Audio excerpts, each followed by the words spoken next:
Before the First World War broke out, there had been clashes and rising tension amongst European nations. Well-established empires like Britain, France, and Russia were threatened by the growing popularity and ambitiousness of Germany. Germany was expanding its territories and bringing new waves of industrialization and economic competition that threatened the balance of power in Europe. But the breaking point that triggered the war was when a Serbian man assassinated the heir to the Austro-Hungarian throne, Franz Ferdinand, and his wife Sophie, in June 1914. With support from the German Empire, the Austro-Hungarian government decided to retaliate by declaring war on Serbia.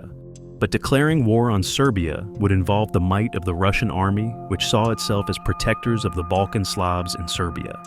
And once Russia was in the picture, France and the United Kingdom would likely support their ally to protect their interests, which they believed Germany was a threat to. By August, what started as a conflict between two nations had spiraled into a massive web of alliances.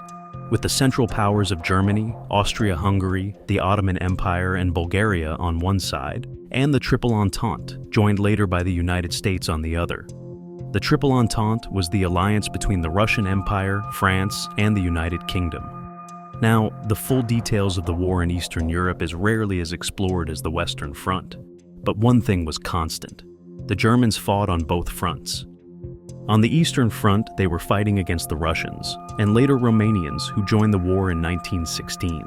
Germany was interested in taking control of the Balkan Peninsula, which the Russians had been protecting with hopes to expand their influence past its territories and into the main trading routes of the Turkish Straits. The Turkish Straits were major waterways that connected the Black Sea to the Mediterranean Sea, and having control over it meant having significant control over maritime trade.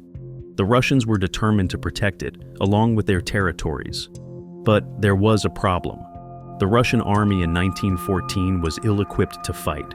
Even though they had an army of about 5 million men, the largest at the time, they didn't have enough weapons and ammunition to give the troops. The poor road and railway networks also hindered the steady deployment of men and war supplies. The troops also had a leadership problem that hampered their performance. To top it all, the Russian army had a rigid hierarchical leadership structure that greatly affected their performance during the war. But despite these challenges, the Russian troops had an unwavering spirit.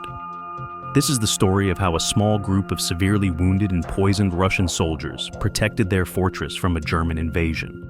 This is by far one of the spookiest yet absolutely inspiring stories you'll ever come across.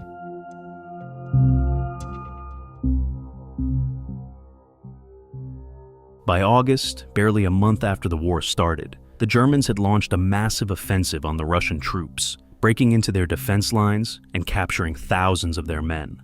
The Russians were forced to retreat as the Germans pressed on, seizing their territories and targeting their strongest fortresses. By August, the Germans had captured the fortress cities of Kaunas in Lithuania and Novogeorgievsk in Warsaw. These were two of Russia's heavily fortified strongholds, and they were gunning for another, the Osowiec Fortress, located in what is now known as northeastern Poland.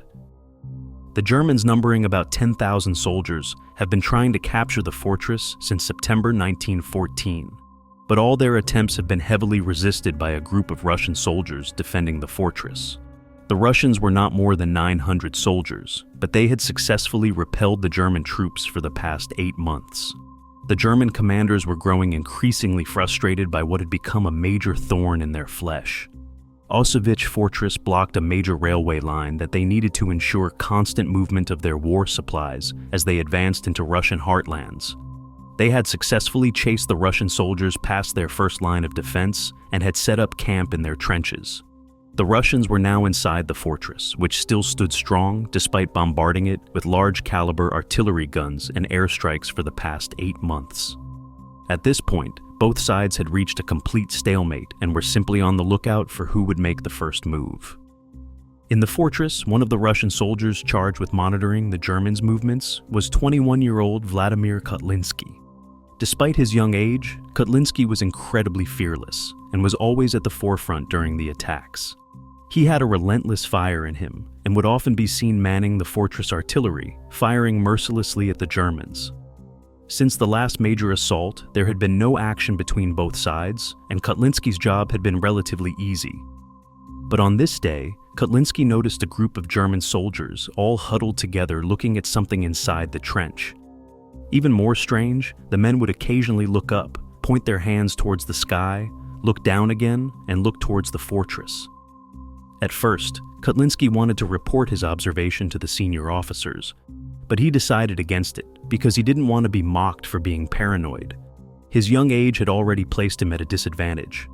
He didn't want to report something only for it to turn out to be nothing. Besides, the Germans did not seem to be preparing their men or machinery for another assault. But Kotlinski's assumption turned out to be wrong, as 3 days after his observation, the Germans launched a deadlier and more sinister attack on the Russians.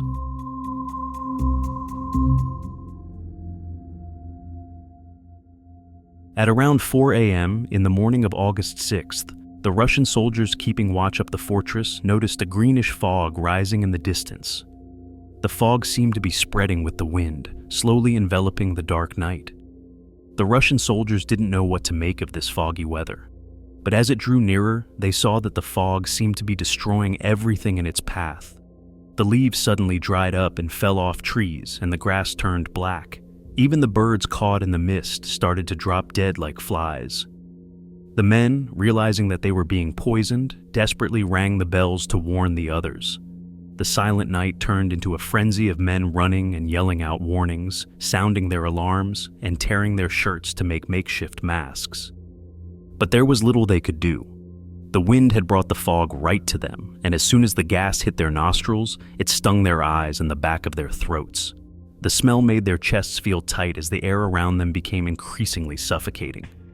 This was unlike anything they had ever encountered, and even their makeshift masks did little to protect them from the toxic gas.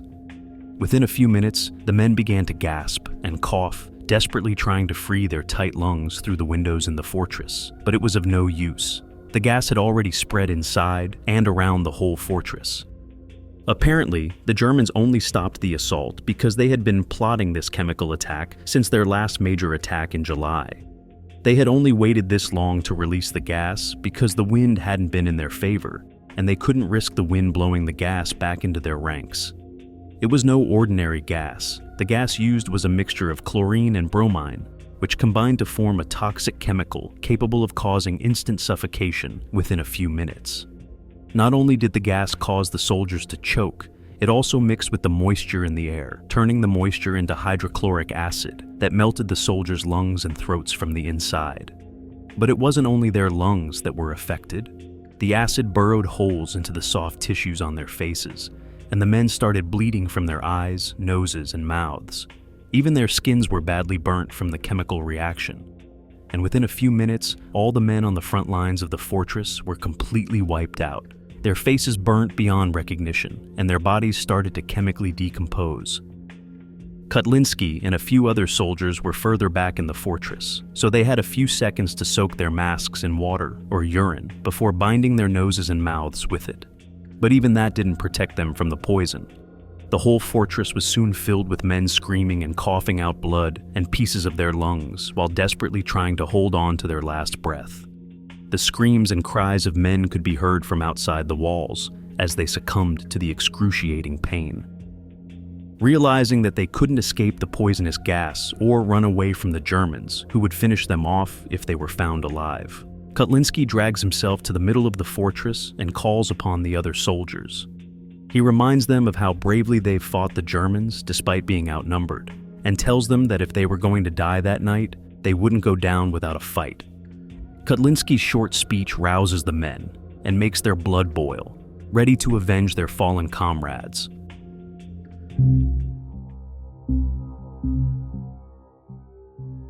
Back in the enemy lines, the Germans could hear the Russians' painful screams from afar. Once the gas mist cleared up and they could see right in front of them, the German soldiers, 7,000 of them, marched towards the fortress expecting very little resistance. They were fully confident that the gas poison would have wiped out the Russians since they had no gas masks.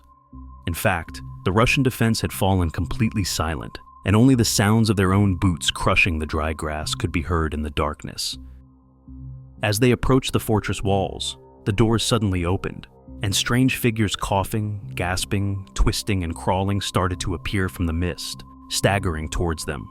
Their faces and skins were badly burnt, and they were bleeding from their eyes, ears, mouths, and noses.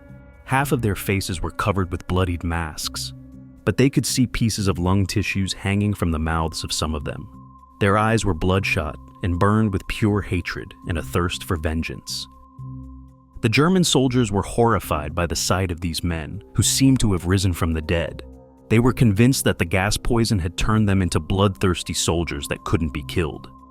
Fearing for their lives, the German troops dropped their weapons and turned around, fleeing back towards their camp. What they thought would be an easy capture had turned into a scene from their worst nightmare. In their panic, they pushed and trampled over each other, stumbling onto barbed wires in the process. But Kotlinski and his army of dead men were out for blood. About 100 of them, led by Kotlinski, charged angrily at the enemies, firing wildly at them and taking as much of the 7,000 fleeing Germans as they could. When the dead men army ran out of ammo, they staggered forward, picked up the Germans' guns, and continued to fire at the enemies. Kotlinski himself showed no mercy for the retreating enemies. His eyes burned with anger and hatred as he finished off the ones stuck on the barbed wires. But while he was doing this, a German soldier on the other side of the barbed wire stabs him right in the stomach. Kotlinski looks down at his stomach and sees that he's been terribly wounded, but he doesn't stop shooting. Instead, he hands over command to 2nd Lieutenant Sturzaminski before collapsing from the excruciating pain and loss of blood. The dead men's army continued their merciless assault on the Germans until they managed to flee or were brought down to their knees. The German soldiers who made it back to their camp, still terrified by what they saw, recounted their ordeal. The dead Russians had come back to life, and the gas had turned them into vengeful war machines. They couldn't be defeated. For the next few days, there was no action from either side as they mourned their dead and counted their losses. Kotlinski himself died later that evening from the bayonet wound. Sturzaminski and the handful of men who survived the assault were still poisoned and badly wounded. The men stayed in the fortress for 2 more weeks before deciding to evacuate the fortress.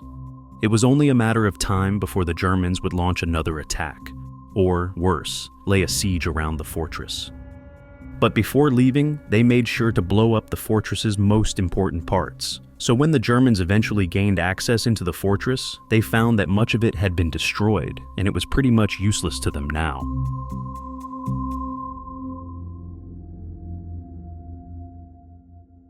Kotlinski's valiant commandeering that day was recognized by the Russian government, and he was posthumously awarded the 4th class of the Order of St. George for his actions during the battle. Sturzaminski, who was only 22 during the gas attack, suffered major injuries that caused his right leg and left arm to be amputated. He also lost partial sight of one of his eyes and had major burns all over his body. But miraculously, Sturzaminski lived up till the age of 59 as a painter. His bravery during the battle also led to him being awarded the Order of St. George by the Russian government,